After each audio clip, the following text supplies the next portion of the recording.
अस्सलाम वालेकुम रहमतुल्लाहि वबरकातुहू। तो हम हैं अभी चैप्टर नंबर 7 में कि हम एक सिंगुलर नाउन को इंग्लिश में प्लूरल नाउन कैसे बनाते हैं इसमें। तो आज हम देखेंगे इंशाअल्लाह दूसरा कायदा। आप देखिए, but nouns ending in S S H C H or X form the plural by adding E S to the singular. इसका माना ये हुआ कि ऐसे नाउन जो ख़त्म हो रहे हों या जिनके लास्ट में हो एस या एस एच या सी एच या एक्स, तो हम इन जैसे नामों को जमा बनाने के लिए उसके आखिर में ई एस जोड़ते हैं। ओके, तो हम ऐसे सिंगुलर नामों के लास्ट में ई एस लगा करके जमा बनाते हैं। फॉर एग्ज़ाम्पल आप देख लें क्लास, ठीक है, यह एक ऐसा वर्ड है जो यस पे ख़त्म हो रहा है, यस पे ख़त्म हो रहा है, तो हम इसके आखिर में क्या लगा देंगे, ई एस, तो क्या हो जाएगा, जमा हो जाएगा। ठीक है, जैसे क्लास, क्लासेस। ओके, अब ये देख लेते हैं कि जिसके आखिर में एस एच हो उसके आखिर में हम ई एस लगा करके उस नाउन को जमा बनाते हैं। जैसे एग्ज़ाम्पल के तौर पर ले लीजिए ब्रश, ठीक है, तो ये जो ब्रश वर्ड है इसके आखिर में एस एच है।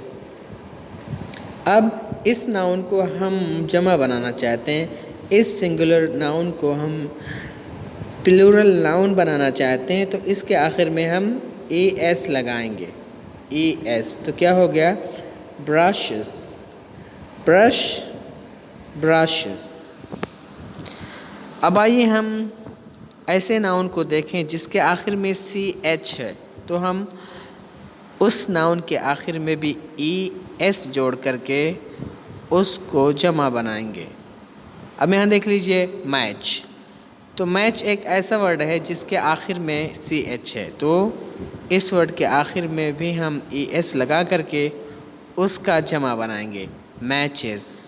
ओके, अब आइए हम ऐसा वर्ड देख लेते हैं जिसके आखिर में एक्स हो और हम उसको जमा बनाना चाहते हैं, तो उसके आखिर में भी हम ई एस लगाएंगे, जैसे बॉक्स, संदूक। अब हम इस बॉक्स को अगर हम जमा बनाना चाहते हैं तो इसके आखिर में क्या लगाएंगे, ई एस लगाएंगे, तो क्या हो जाएगा, बॉक्सेस। ओके, ये समझ में आ गया।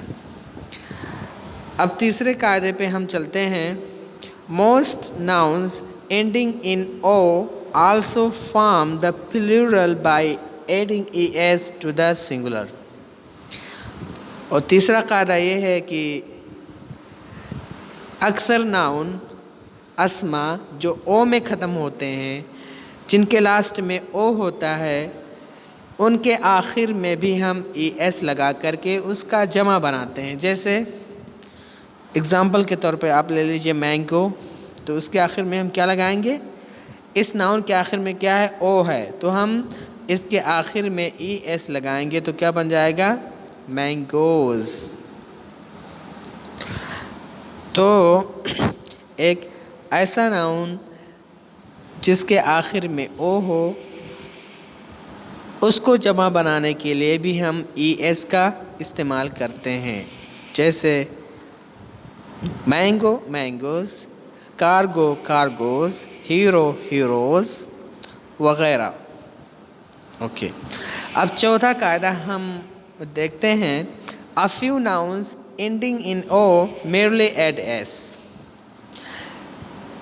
चंद अस्मा ऐसे हैं जो ओ पे ख़त्म होते हैं, लेकिन इनके आखिर में यस लगा करके हम उनका जमा बनाते हैं। ओके, यानी चंद अस्मा ऐसे भी पाए जाते हैं जिनके आखिर में हम सिर्फ एस लगा करके उसका जमा बनाते हैं, ना कि ES लगा करके। ठीक है, जैसे डायनामो। ठीक है, ये डायनामो क्या है? सिंगुलर नंबर है। अब इसको हम प्लूरल नंबर में बनाना चाहते हैं तो इसके आखिर में हम क्या लगाएंगे? S लगाएंगे, तो क्या हो जाएगा? डायनामोज। ऐसी सोलो है, सोलोज, रेशियो, रेशियोज, वगैरह वगैरह। ये हो गया चौथा कायदा। अब पांचवा कायदा है nouns ending in Y preceded by a consonant from their plural by changing Y into I and adding ES। यानी ऐसे नाउन जो Y पे ख़त्म हो रहे हों और उससे पहले कोई कॉन्सोनेंट हो, तो इनका जमा बनाने के लिए, इनका प्लूरल बनाने के लिए हम Y को I से चेंज करते हैं और उसके आखिर में ES लगाते हैं। तो जैसे एग्जाम्पल के तौर पे क्या ले लें? बेबी। अब ये जो बेबी है, इस वर्ड के आखिर में क्या है? Y है और इस Y से पहले कॉन्सोनेंट है, तो हम इस Y को I में चेंज करेंगे और उसके बाद ES लगा करके इसको हम जमा बनाएंगे, जैसे babies. Army, armies. Lady, ladies. Story, stories. City, cities. Pony, ponies. तो इन सारे वर्ड्स में Y लास्ट लफ्ज़ था, तो हमने Y को I में चेंज किया और I में चेंज करने के बाद ES लगा करके इन नाउन्स को हमने सिंगुलर से प्लूरल बनाया। ओके, अब छठा कायदा देखते हैं हम। Following the following nouns ending in FE form their plurals by changing FE into V and adding ES। यानी आने वाले अस्मा में जिनका लास्ट लफ्ज़ है F या FE, तो हम इन अस्मा को सिंगुलर नंबर से प्लूरल बनाते वक्त F या FE को चेंज करेंगे V से। ओके, F और FE को आपने चेंज कर दिया V से और इसके आखिर में आपने जोड़ दिया ES, तो क्या हो गया?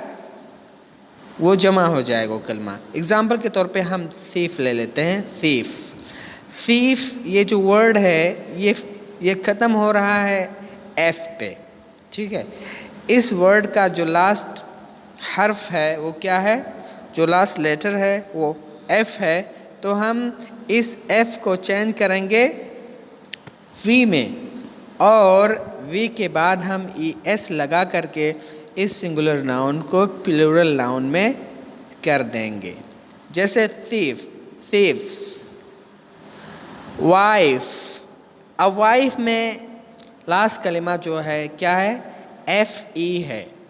हमने इस FE को चेंज किया V से और उसके आखिर में जोड़ दिया VS, तो क्या हो गया? वाइफ्स। ES से जोड़ दिया तो क्या हो गया? वाइफ्स। तो इस तरीके से अगर कोई वर्ड हो और उस वर्ड का आखिर हर्फ, आखिर लेटर F हो या FE हो, तो उस F या FE को हम V में चेंज करेंगे और V में चेंज करने के बाद उसके आखिर में ES लगा करके हम उसका जमा बनाएंगे। तो ये हो गया हमारा छठा कायदा।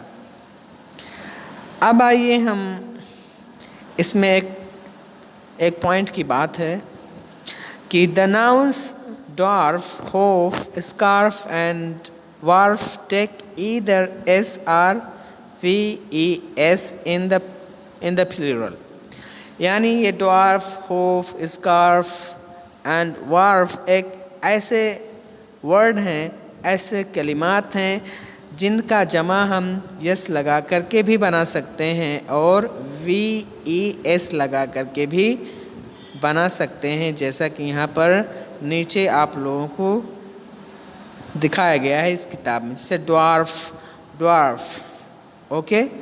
तो मतलब इन 4 कलिमात को dwarf, Hoff, scarf and Wharf को हम यस लगा करके भी इसका जमा बना सकते हैं और VES लगा करके भी इसका जमा हम बना सकते हैं। Other words ending in FR, FE add S। और दूसरे भी अल्फाज हैं और वो F या FE पर ख़त्म होते हैं, यानी उनका लास्ट लफ्ज़ F होता है या FE होता है, उनमें भी हम S लगा करके उनका जमा बनाते हैं। जैसे चीफ हुआ, तो इस चीफ का हम जब सिंगुलर से प्लूरल बनाएंगे तो उसके आखिर में यस लगा देंगे, तो क्या हो जाएगा? चीफ्स। ऐसे है सेफ़, तो सेफ़ में भी उसका लास्ट कलिमा FE है, तो इसके आखिर में हम क्या लगा देंगे? S, तो हो जाएगा सेफ्स। इसी से नहीं मतलब गल्फ़ है, अब गल्फ़ में भी उसका लास्ट लेटर क्या है? F है, तो इसके आखिर में भी हम S लगा करके उसका जमा बनाएंगे। क्लिफ़ है, तो इसके आखिर में भी जो लेटर है वो F है, इसके आखिर में भी हम S लगा करके उसका जमा बनाएंगे।